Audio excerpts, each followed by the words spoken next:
கூவார் தண்ணி தான் இங்க நாத்து அடிக்குது.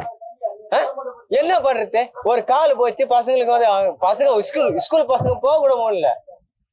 அப்புறம் எப்படி போக முடியும்? அப்ப நீ என்ன ஆச்சு நடத்துற? மக்களுங்க இப்படி சாவறாளுங்கள நல்லா இருக்கும்போது ஓட்டு கேட்க போறோமே, மக்களுங்க இந்த மாதிரி இருக்கிறாங்களே, இந்த மக்களுங்களுக்கு என்ன ஒரு வெயி பண்ணணும்னு யாருக்கான தெரியுதா? எந்த மக்களுக்கு எதுவுமே செய்ய மாட்டேன்றாங்க. எந்த ஒன்று சொன்னாலும் ஒரு நடவடிக்கையே எடுக்க மாட்டேன்றாங்க. அப்படி இருக்கும்போது நாங்கள் எப்படிங்க சார் இப்படி இந்த இது பண்ணுறது சொல்லுங்கள் சார். எத்தனை நாளைக்கு தான் நாங்கள் ஃபோன் போட்டு நகராட்சிக்கு எழுதி குத்து, அங்கே எழுதி குத்து, இங்கே எழுதி குத்து, யாருமே ஒன்றுமே எடுக்க மாட்டேன்றாங்க. வழியே விட மாட்டேங்கிறாங்க. ரோடு மறியல் போட்டு ஒரு அமக்கலம் பண்ணுறாங்க. இங்கே ரப்பீஸை கொட்டிட்டாங்க. தண்ணி போகிறதுக்கு கூட வழி விடாமல் ஒரு 20 வீடு இருக்குது. இந்த சந்தில் வந்து 20 வீடு ரொம்ப கஷ்டப்படுறாங்க. தண்ணியிலலாம் இங்கே வந்து நிற்கணும். பாம்பெல்லாம் வருது. நைட்டில் தூங்க முடியல. காவா தண்ணிலாம் உள்ளே வருது. ட்ரைனேஜ் லைனும் அங்கே வந்து ப்ரெஸ் பண்ணி விட்டுறாங்க. 10 மாடு வச்சுருந்தாங்க. அந்த சாணி கூட எடுக்க மாட்டேன்றாங்க. இதிலே கலந்து விட்றாங்க சார். எல்லோரும் நீங்கள் தான் சேர்ந்து ஸ்டெப் எடுக்கணும். இப்போ இந்த தண்ணி கூட லைன் வந்து வெளியில் விட மாட்டேன்றாங்க. இங்கே வந்து ரப்பீஸை கொட்டிட்டாங்க வழியில். அந்த பக்கம் ரோடு ஹைட் பண்ணிட்டாங்க. அதெல்லாம் வந்து பண்ணிட்டாங்க. பாதாள சாக்கடை சேங்ஷன் ஆயிடுச்சு. அதுவரை நாங்கள் என்ன சார் பண்ணுறது? இந்த டைமுக்காவது ரெடி பண்ணணும் இல்லைங்களா? வடக்கு மாடு ஆவடி கோவில் பார்த்தாங்க. சென்னை வடக்கு மாடு தெரு நம்பர் 3 கீழே 5 இந்த தெரு பேர் பார்த்தீங்கன்னா வடக்கு மாடு வீதிங்க. இங்கே பார்த்தீங்கன்னா கிட்டத்தட்ட ஒரு 40 பேர் வாழறாங்க. அதில் குழந்தைங்க இருக்காங்க, வயசானவங்க இருக்காங்க. நித்தமாக ஒருத்தர் கீழே வீழ்ந்துட்டு தான் இருக்காங்க. இது காலாகாலமாக தொடருது. இதுக்கு ஒரு முடிவு கொடுங்க. எங்கே பார்த்தாலும் தண்ணி தண்ணி தண்ணி. அதுவும் இது காவா தண்ணியோடு சேர்ந்து வருது. நித்தமாக சண்டை, ஒவ்வொரு வீட்டுக்கும் சண்டை. இது சொல்லி சொல்லி சொல்லி கிட்டத்தட்ட 21 வருஷமாக இருக்காங்க. அவங்க பரம்பரையாக வாழறாங்க. அவங்களுக்கு விடிவு காலத்தை கொடுங்க. தயவு செய்து இதுக்கு ஒரு தீர்வு கொடுங்க. இதை கவர்மெண்ட்டை ஒரு ரிக்வெஸ்ட்டாக உங்களுள்ள ஒரு தங்கச்சியாக கேட்டுக்கிறோம். நான் பாம்புங்க போகுது, நண்டுங்க போகுது, நண்டு தரக்கம் போகுது. இதுக்கு என்னதான் எங்களுக்கு விடுவு காலம்? நாங்கள் இப்படி தான் இருக்கணுமா? இப்போ 10 பேர் கூட ரோடு போடுவீங்களா? நீங்கள் போட மாட்டீங்களா? அதோட நாங்கள் 20 பேர்கிட்ட குழந்தை குட்டியோட பாருங்க. எத்தனை பேர் ஊந்து வந்த காலில் கூட ஆம்புலன்ஸ் ஹாஸ்பிட்டலுக்கு போயிருக்காங்க. மாட்டு தண்ணி எல்லாமே இப்படிதான் வருது. இதுக்கு என்னதான் விடுவு காலம் எங்களுக்கு?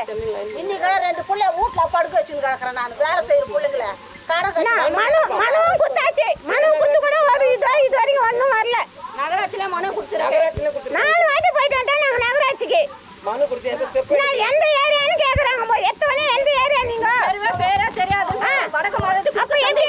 அப்போ 25 வருஷமா வாழ்ந்துமா அவங்களாம் எப்படி? அப்போ அவங்களே செத்தா போயிட்டாங்க. உயிரோடு தானே இருக்கிறாங்க. போன வருஷம் எங்கள் பாட்டியை கூட்டிகிட்டு போனால் எங்கள் பாட்டி தவறிட்டாங்க. இப்போ இந்த வருஷம் பார்த்தா நாங்கள் தான் போயிட்டுருக்கோம். எங்கள் வீட்டில் மாற்றி நாங்கள் போயிட்டுருக்கோம். உடம்பு சரியில்லை, சேத்து பொண்ணு, டெங்கு ஃபீவரு, வைரல் ஃபீவரு, ஒரு காய்ச்சல் இல்லை, எல்லா காய்ச்சலுமே எங்களுக்கு வருது. இதனால ஒரு தண்ணி குடம் தூக்கிட்டு இந்த பக்கம் போக முடியல. ஒரு எமர்ஜென்சினா ஒரு டாக்டரோ இல்லை எது போய் பார்க்கணுன்னாலும் ரொம்ப கஷ்டப்படுறோம் நாங்கள். இங்கே ஒரு 150 குடும்பம் கிட்ட இருக்கும்.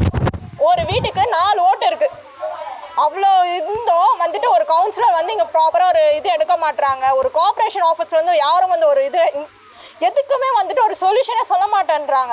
நாங்கள் வந்துட்டு மனுவே வந்துட்டு கிட்டத்தட்ட ஒரு 10 கிட்ட மனு கொடுத்துருப்போம். ஆனால் வந்துட்டு யாருமே வந்து எங்களுக்கு ப்ராப்பர் ரெஸ்பான்ஸ் இல்லை. ஒரு குப்பை வண்டி வராது. கேட்டால் சந்து சின்னது அப்படின்னு சொல்லுவாங்க. அதனால குப்பை வண்டியும் வராது. நாங்கள் தான் எல்லாத்துக்குமே ஓடணும். இங்கே வந்து ரோடு போடுறேன்னா அதுக்கும் கவுன்சிலர் என்ன சொல்கிறேன்னா, வீட்டுக்கு 1000 ரூபாய் போட்டு நீங்கள் மோடு ஏற்றிக்கோங்க, அதுக்கப்புறம் நாங்கள் வந்து ரோடு போடுறோம் அப்படின்னு சொல்லிட்டு சொல்கிறாங்க. இப்போ நாங்கள் என்ன தான் பண்ணட்டும்? ஏதாவது ஒரு சொல்யூஷன் இருந்தால் தானே எங்களால் பண்ண முடியும். எங்கள்கிட்ட எதுவுமே இல்லை ப்ராப்பராக. இப்போ நான் கேஎம்சிக்கு அட்மிட் ஆனதுக்கு கூட ஒரு ரெக்கார்ட் கூட இருக்குது எனக்கு. இது வந்துட்டு நகராட்சிலையும் இருக்குது, ஹாஸ்பிட்டலில் இருக்குது, எல்லா ரெக்கார்ட்ஸுமே இருக்குது. வேணும்னா போய் செக் பண்ணி கூட பார்த்துக்கிட்டோம். இங்கே எத்தனை பேர் போயிட்டு அட்மிட் ஆகுறாங்க தெரியுமா? ஒரு வாரத்தில் ஒரு நாளைக்குன்ட்டு அவ்வளோ பேர் அட்மிட் ஆகுறாங்க. இது ஃபுல்லாகவே சாக்கடை தண்ணி. ஆவடி நகராட்சியில் கொடுத்துருக்கோம், கார்பரேஷன்லேயும் கொடுத்துருக்கோம். அங்கே எந்தெந்த இடத்துல மீட்டிங் போடுறாங்களோ அந்தந்த இடத்துக்கும் போயிட்டு எல்லாருமே போயிட்டு மீட்டிங் இது கொடுத்துருக்கோம். அப்பப்போ எழுதி எல்லாருமே சைன் பண்ணி கொடுத்துருக்கோம். ரெக்கார்ட்ஸ் இருக்குது எல்லாத்துக்குமே. அதே மாதிரி வந்துட்டு போன வாரம் ஒரு 2-3 மந்த்ஸ்க்கு முன்னாடி நினைக்கிறேன், போன மாதம் தான் அந்த பக்கம் வந்து நாசர் வந்திருந்தாரு. அவர்கிட்டயும் போயிட்டு சொன்னோம். அப்பவும் கவுன்சிலர் இருந்தாரு, பக்கத்துல இருந்தாரு. அப்பவும் சொன்னோம். அப்பவும் வந்துட்டு எந்த ஆக்ஷனும் எடுக்கல. வந்து பார்க்க கூட இல்லை, எட்டி கூட பார்க்கல. போன வாரத்துக்கும் முந்தின வாரம் நினைக்கிறேன். அப்போ வந்து ஹெட் ஆஃப் த இதுன்னு சொல்லிட்டு கவுன்சிலர் கார்பரேஷன் ஆஃபீஸ் தான் அவங்க ஹெட் ஆஃப் அவங்க தான் சொன்னாங்க. அது வந்து பைபிள் காலேஜில் வச்சாங்க அந்த மீட்டிங். அங்கேயும் போய் அட்டென்ட் பண்ணோம், வீடியோஸ் காட்டணும், எல்லா ப்ரூஃபையும் காட்டணும். பட் வந்து ஆக்ஷன் எடுக்கல. ஆக்ஷன் எடுத்தா என்ன சொன்னாங்கன்னா வந்துட்டு ஜனவரி மாசத்துல வந்து நாங்க பண்றோம் அப்படின்னு தான் சொன்னாங்க. ஜனவரியில வந்து நான் பண்றேன், இப்ப வந்து எங்களால எதுவுமே பண்ண முடியாது அப்படின்னு சொல்லிட்டாங்க. எந்த ஏரியான்னு தெரியாதுங்கிறாங்க, எந்த ஊருன்னு தெரியாதுன்னு சொல்றாங்க. பட் ஆனா வந்துட்டு ஓட்டு கேட்கும் போது மட்டும் எல்லாருக்குமே இந்த வழி தெரியும்.